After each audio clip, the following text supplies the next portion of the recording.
Where do the sheep come? Over here? We keep the sheep. We'll show you the pen when we get Oh, up that's there. a nice truck. This is They're a barbecue usually truck. out and about, but when the weather's bad, we'll put them in the sheep pen. It's back up that way. Right, You'll see okay. it.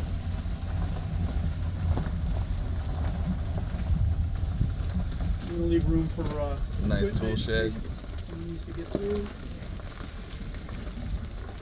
So now I'm going to talk to you about Johnson's bioreactor. We talked about vermicomposting and how great that was for enhancing microbes.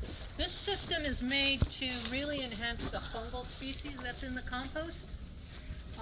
You put it in here and you leave it here for a year actually, and I have an automatic watering system that comes on once a day and waters it, keeps it moist. It's very high in the recipe in woody things like wood chips. And when I made this, it was all the way over, brimming over, and it's constantly shrinking over the course of the year. And what we have is a snapshot of history, because I started with this one, and I've been building different types as we go down here. We can walk down here and look at the different ones. But I started with a small bin, tried, hey, let's try this bin. A little extension, the cattle panel. Yeah. Bigger bin, which A good idea. more, but then you have to go wire and stuff. So, see, towards the end, I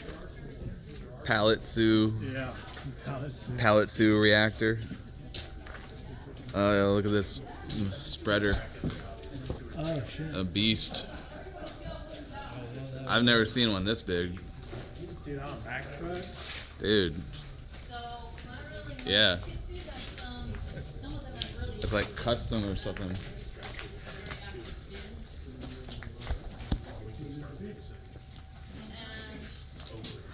I think you might get the impression from the tour today that we here at Union Grove know everything about farming, but this is totally experimentation. So, this is gonna be the next bin. Huh. That bin worked out really well. And then what we're gonna do is put the landscape fabric. You can see it's a thin fabric. It's not a plastic. It's gotta be breathable.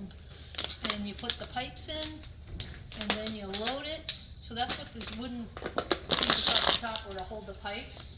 That would make air chimneys as it's being loaded.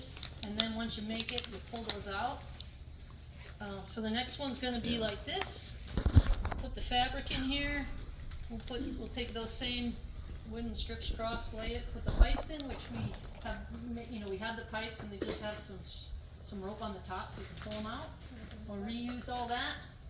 We'll fill this with a mix. So we make the mix. We'll just put, the different components, the leaves, the wood chips, the silage. We'll mix it all up with the tractor, and then we just dump it in here after things are set up. And my goal is to make one of these a month, and then we want to use this after a year to start inoculating our bulk compost, because grapevines really love fungal species. They're very perennial, so they're the more perennial something is, the more fungal that it will generally interact with. So vines are obviously perennials, they'll be here for years, and so we want a high fungal compost. So we're making this so that we can inoculate our bulk compost, which we're going to see later. So that's all coming.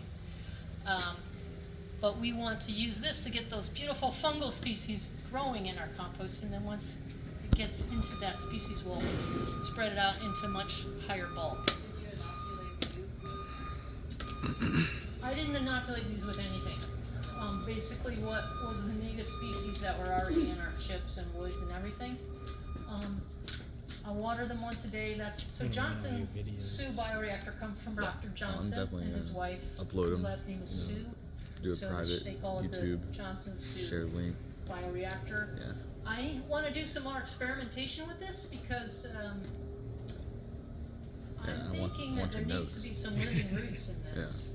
There's fungal species that need living roots to grow, and I have living roots in my vines, so I want to encourage those guys also.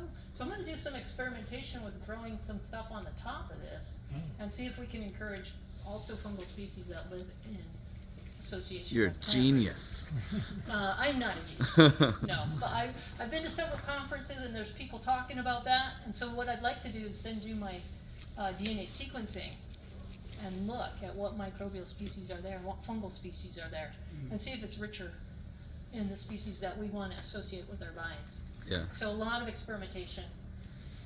But this is a cool system, and you might wanna be trying this on your farm as well. Again, the irrigation is just stuff I got from Home Depot, and the timer's the same. This actually looks a little dry, so I'm wondering if our watering system has gotten turned off somehow. I'll have to check that. We've been doing a lot of construction, and I think somebody might have come and pulled our hose away, so we need to get that set back up. Now we're gonna go back in the carts, and we're gonna go look at the aerated static beds.